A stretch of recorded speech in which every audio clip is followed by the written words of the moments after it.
हजरत सुलेमान अलैहिस्सलाम।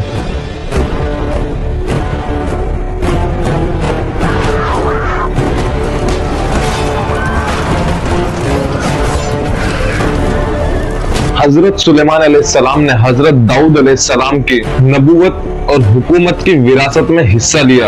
ये विरासत मादे नहीं थी, क्योंकि पैगंबर की दौलत विरासत में नहीं मिलती। उनका छोड़ा हुआ माल फकीरों या जरूरतमंद के लिए होता है, रिश्तेदारों के लिए नहीं। नबी करीम मोहम्मद रसूलुल्लाह सल्लल्लाहु अलैहि वसल्लम ने ये बात फरमाई, पैगंबरों के छोड़े हुए माल का कोई विरासत नहीं होता, और जो कुछ हम छोड़ते हैं वो सदका के लिए होता है। और हमने दाऊद अलैहिस्सलाम और सुलेमान अलैहिस्सलाम को इल्म दिया, और दोनों ने कहा सब तारीफ और शुक्र सिर्फ अल्लाह के लिए, जिसने हमें अपने बहुत से मोमिन पर अफजल बनाया। और हजरत सुलेमान अलैहिस्सलाम ने हजरत दाऊद अलैहिस्सलाम के इल्म को विरासत में पाया। उन्होंने कहा, ऐ लोगों, हमें परिंदों की जुबान सिखाई गई है और हमें हर चीज दी गई है, यकीनन ये अल्लाह का खुला फजल है। और हजरत सुलेमान अलैहिस्सलाम के सामने उनका लश्कर जमा हुआ, जिसमें जिन्नात, इंसान और परिंदे शामिल थे, और वो सब तरबीब से सफावन थे। अपने वालिद हजरत दाऊद अलैहिस्सलाम के इंतकाल के बाद हजरत सुलेमान अलैहिस्सलाम बादशाह बन गए।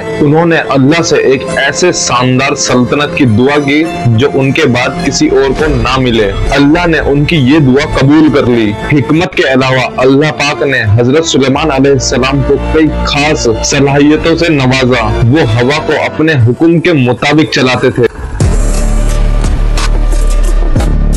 परिंदे और जानवरों की जुबान समझ सकते थे,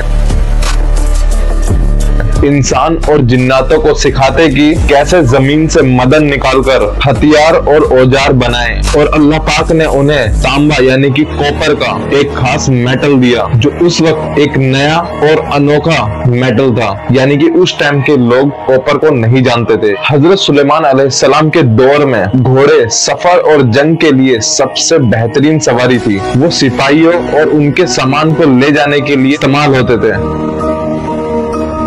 एक दिन हजरत सुलेमान अलैहिस्सलाम अपने अस्तबल का जायजा ले रहे थे। घोड़ों की खूबसूरती, उनकी फितरत और शक्ल सूरत उन्हें इतनी पसंद आई कि वो उन्हें देखते और उन्हें प्यार करते रहे। लेकिन सूरज गुरूब होने को था और असर की नमाज का वक्त निकलता जा रहा था। जब उन्हें इस बात का एहसास हुआ तो उन्होंने कहा, मुझे ये अच्छी चीज अल्लाह की याद से ज्यादा प्यारी नहीं है, इन्हें वापस ले जाओ। एक दिन हजरत सुलेमान अलैहिस्सलाम ने अपने लश्कर को तैयार किया, जो इंसान, जिन्नात और परिंदों और जानवरों के अलग अलग ग्रुप्स में बटा हुआ था।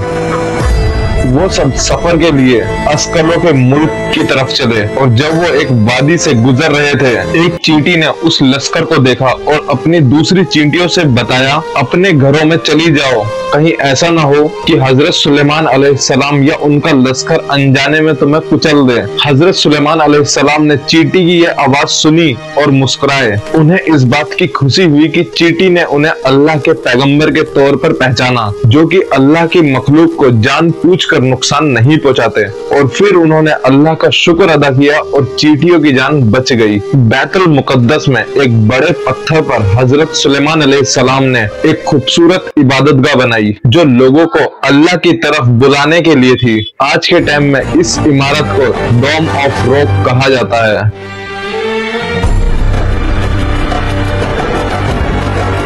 जिसे हम सब बखूबी जानते हैं।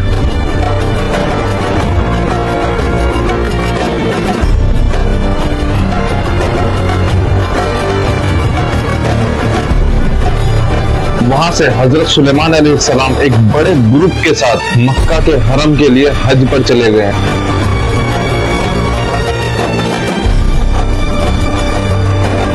हज मुकम्मल करने के बाद वो यमन के शहर सना में पहुंचे, और उन्होंने देखा कि वहां के लोगों ने अपने शहर में पानी को अपने घर तक पहुंचाने का बहुत ही अनोखा तरीका बना रखा है, जो हजरत सुलेमान अलैहिस्सलाम को बहुत बेहतरीन लगा। लेकिन उनके अपने मुल्क में काफी ज्यादा नदियां, तालाब नहीं थे, इसलिए वो ऐसे निजाम को अपने मुल्क में अप्लाई करने का सोच रहे थे। हजरत सुलेमान अलैहिस्सलाम ने हुदूद नामी परिंदे को ढूंढने का हुक्म दिया, बेसिकली एक चिड़िया थी, ये बर्ड्स थी, जिसकी स्पेशलिटी थी कि वो जमीन के नीचे पानी का पता लगा सकती थी, लेकिन वो परिंदा कहीं भी नजर नहीं आया। इस वजह से गुस्से में हजरत सुलेमान अलैहिस्सलाम ने कहा, अगर हुदूद ने अपने गायब होने की कोई वैलिड रीजन नहीं दिया तो उसको सख्त सजा दी जाएगी। थोड़ी देर में हुदूद आया और कहा, मुझे एक ऐसी बात पता लगी है जो आपको मालूम नहीं। मैं सबा के मुल्क से आया हूँ एक जरूरी खबर लेकर। सबा आई थिंक उस टाइम का ओमान था। हजरत सुलेमान अलैहिस्सलाम का गुस्सा ठंडा हुआ और उन्होंने हुदूद से पूछा, बताओ क्या खबर है। हुदूद ने कहा, सबा के मुल्क पर एक मलिका बिल्किस हुकूमत करती है जो बहुत दौलतमंद है और एक शानदार तख्त रखती है, लेकिन शैतान ने उनके और उनके लोगों के दिलों में घुसकर उन्हें गुमराह कर दिया है। वो लोग अल्लाह की इबादत के बजाय सूरज की इबादत करते हैं। हजरत सुलेमान अलैहिस्सलाम ने हुदूद के बयान को चेक करने के लिए एक खत मलिका बिल्किस के पास भेजा और हुदूद को हुक्म दिया कि वो चुप कर देखे कि क्या होता है। हुदूद ने उस खत को मलिका के पास गिराया। मलिका बिल्किस ने उस खत को उठाया और उसे खोला। खत में लिखा था, अल्लाह के नाम से जो निहायत मेहरबान और रहीम है, तुम मेरे खिलाफ सर उठाने की कोशिश ना करो, बल्कि मुसलमान होकर मेरे पास आ जाओ। मलिका ने अपने वजीरों से मशवरा किया। वजीरों ने जंग का मशवरा दिया। अब मलिका बिल्किस के पास कोई और चारा नहीं था।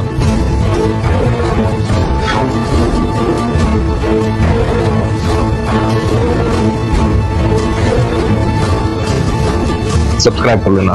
मलिका ने अपने वजीरों से मशवरा किया। वजीरों ने जंग का मशवरा दिया। अब मलिका बिल्किस के पास कोई और चारा नहीं था।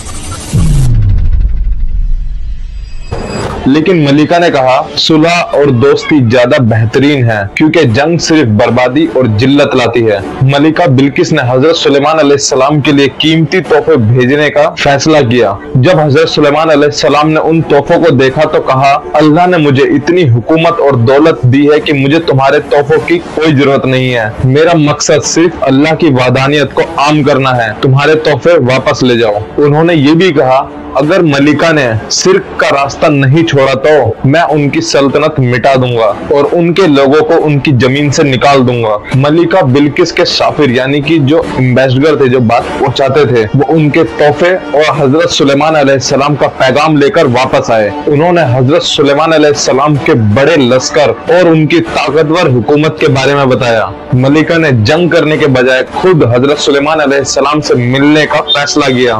मलिका अपने शहजादे और गुलामों के साथ निकली। जब हजरत सुलेमान अलैहिस्सलाम को उनके खबर मिली तो उन्होंने अपने जिन्नात और लश्कर से पूछा, तुम में से कौन उनका तख्त यहाँ ला सकता है उनके आने से पहले।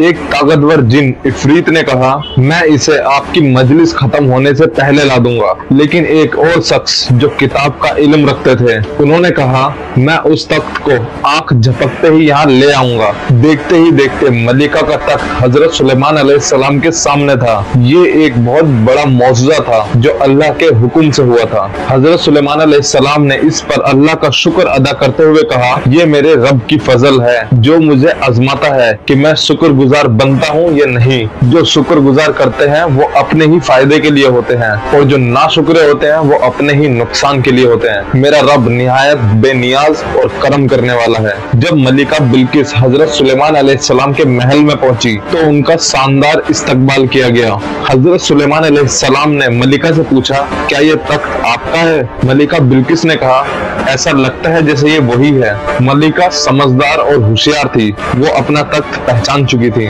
लेकिन वो हैरान थी कि ये वहां से यहाँ पर कैसे आ गया। फिर हजरत सुलेमान अलैहिस्सलाम ने उन्हें अपने बड़े महल का दौरा कराया, जिसमें एक शीशे का बनाया गया फर्श था। जब मलिका ने फर्श को देखा तो उन्होंने समझा कि ये पानी है, इसलिए उन्होंने अपने हल्के से कपड़े उठाकर पानी से बचने की कोशिश की। तब हजरत सुलेमान अलैहिस्सलाम ने कहा ये एक शीशे का बनाया हुआ फर्श है। मलिका बिल्किस ने हजरत सुलेमान अलैहिस्सलाम की शान और उनकी अक्लमंदी देखी और समझ गई कि ये सिर्फ एक राजा नहीं बल्कि अल्लाह के पैगंबर भी हैं। मलिका ने कहा, मेरे रब, मैंने अपने ऊपर जुल्म किया। मैं हजरत सुलेमान अलैहिस्सलाम के साथ मिलकर अपने आप को अल्लाह के हवाले करती हूँ जो तमाम जहानों का रब है। इस तरह मलिका बिल्किस ने शिर्क का रास्ता छोड़कर अल्लाह की इबादत और इस्लाम का रास्ता अपनाया। उन्होंने अपनी कौम को भी हिदायत की और वो सब भी अल्लाह की वहदानियत को मानने वाले बन गए। हजरत सुलेमान अलैहिस्सलाम के दौरे हुकूमत में जिन्नातों को आम से लोगों की तरह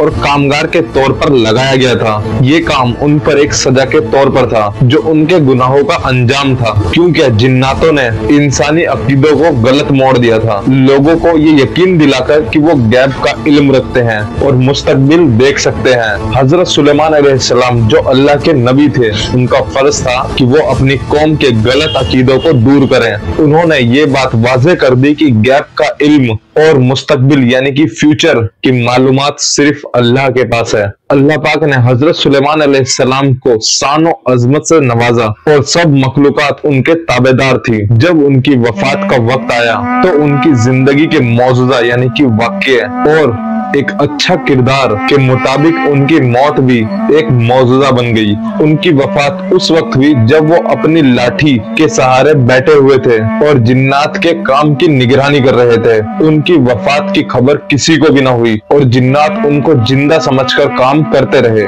बहुत दिन बाद एक छोटे दीमक ने उनकी लाठी को निभाला। जब लाठी गिर गई तो हजरत सुलेमान अलैहिस्सलाम का जिस्म भी जमीन पर गिर गया। तब लोगों को पता लगा कि वो काफी दिन पहले ही वफात पा चुके हैं। इस वाक्य ने ये बात वाज़ेह कर दी कि जिन्नात गैब का इल्म नहीं रखते,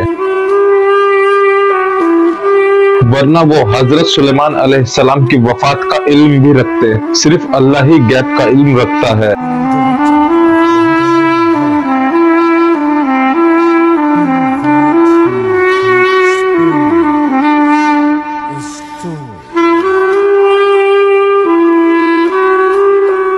और अगर आपने हमारी इससे पहले की स्टोरी नहीं पढ़ी है तो वो पहले पढ़ लें ताकि आपको ये स्टोरी और इजीली आसानी से समझ में आ जाए। लिंक डिस्क्रिप्शन में है पूरी प्लेलिस्ट का और आपकी स्क्रीन पे भी दिखाई दे रही होगी, हमारी पूरी प्लेलिस्ट तैयार है।